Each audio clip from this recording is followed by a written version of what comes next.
అందరికీ నమస్తే, welcome back to my channel. ఈరోజైతే సండే స్పెషల్ అయితే చేపల కర్రీ. నేను ఎలా ప్రిపేర్ చేసుకుంటానో మీకు చూపిస్తాను. ఫస్ట్ అయితే ఇలా వీటిని శుభ్రం చేసుకోవాలి.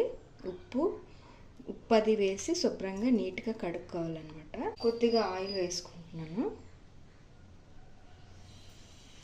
ఆయిల్ వేసుకొని ఉప్పు,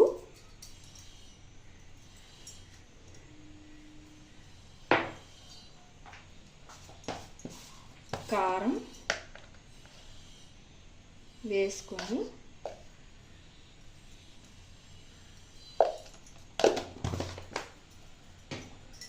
ఈ ముక్కలకి పట్టేలాగా ఇలా కలుపుకోవాలి.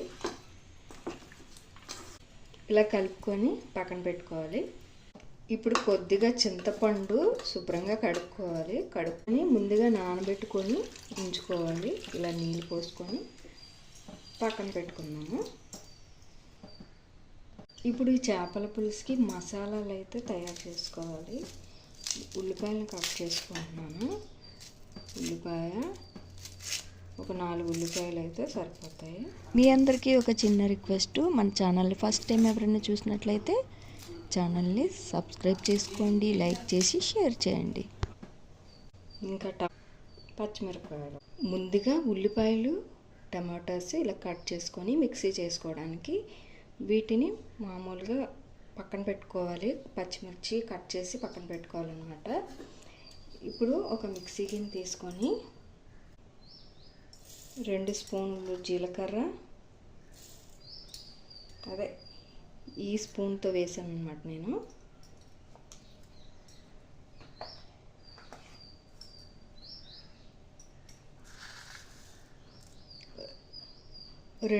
రెండు స్పూన్ల వరకు ఆవాలు, ఉల్లిపాయలు, టమాటాస్ మిక్సీ చేసుకోవాలి.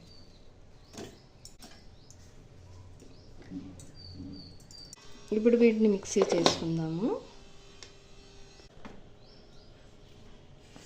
ఈ విధంగా మిక్సీ చేసుకోవాలి. చేపల కర్రీ వండినప్పుడు ఇలా వెడల్పాటి కళాయి తీసుకుంటేనే బెటర్. నేను ఇలా వెడల్పాటి గిన్నె ఒకటి తీసుకున్నాను. ఇప్పుడు ఇది పెట్టుకొని స్టవ్ వెలిగించుకోవాలి.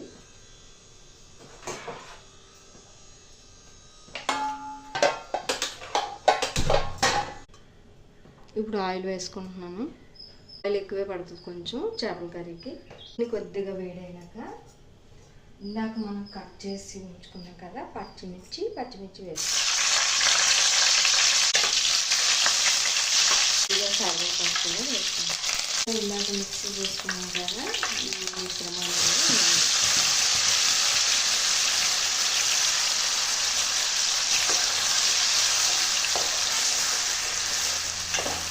పచ్చివాసన పోయే వరకు వేయించుకోవాలి.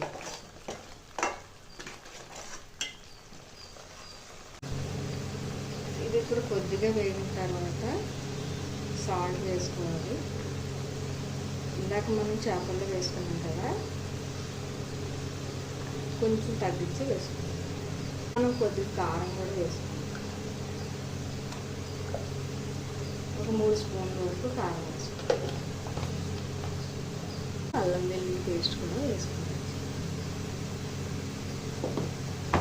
ఇప్పుడు దీన్ని బాగా వేగించాలి.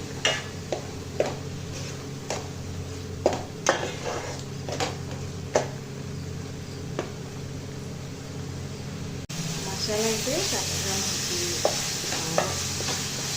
కుక్ అయ్యింది, బాగా ఫ్రై అయింది. ఇప్పుడు చేపలు వేసుకోవాలి.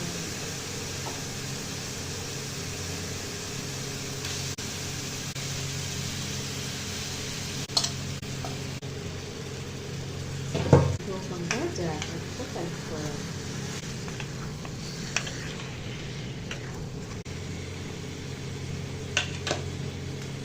ఇలా ఉడికించాలి.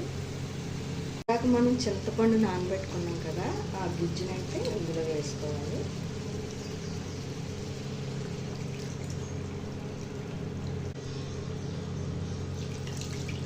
ఈ చేపలకి పులుసుకి సరిపడినంత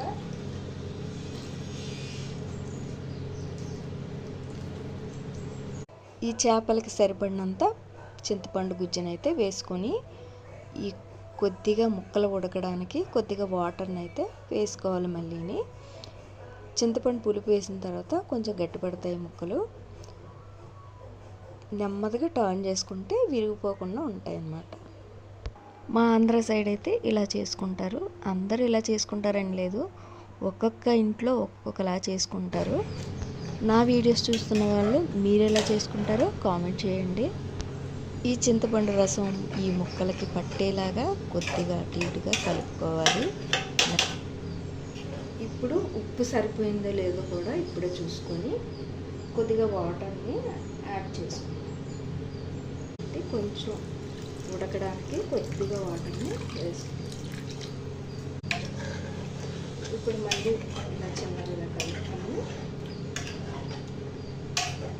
మూత పెట్టుకున్నాం. దీనికి సరిపడా మూత.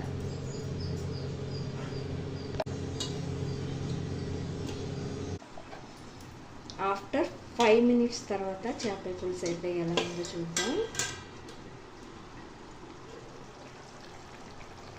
ఇదిగోండి, మనకి చేపల పులుసు అయితే చక్కగా రెడీ అయిపోయింది.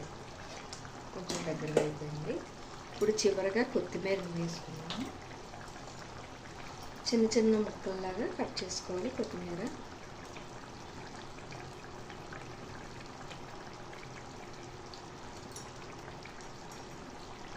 ఒక 2 minutes వరకు ఉడకనిద్దాం. మనకు చేపల పులుసు కర్రీ అయితే మనకు ఆల్మోస్ట్ రెడీ అయిపోయింది. చూసారా, మంచి కలర్ కూడా వచ్చింది.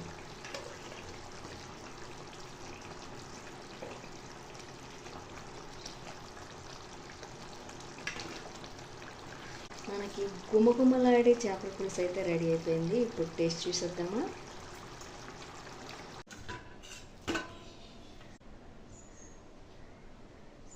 ఇప్పుడైతే అమ్మమ్మకి అయితే వడ్డిస్తున్నాను. ఏమంటుందో చూద్దాం. వేడి అన్నంలో వేసుకుంటే చాలా టేస్ట్గా ఉంటుంది. ఒకసారి మీరు కూడా ట్రై చేయండి. ఇప్పుడు అది టేస్ట్ చూసి చెప్పు ఎలాగుందో, సరిపోయిందో లేదో. సరిపోయిందా? ఇటు చూడు, వీడియో తీస్తున్నాను. ఎంత కష్టపడి చేశాను. మా అమ్మమ్మ అయితే ఏ రియాక్షన్ ఇవ్వలేదు. ఈ వీడియో అయితే మీకు నచ్చిందని అనుకుంటున్నాను. మరొక మంచి వీడియోతో మళ్ళీ కలుద్దాం. మా ఆంధ్ర స్టైల్ చేపల పులుసు అయితే ఎలా ఉందో కామెంట్ చేయండి.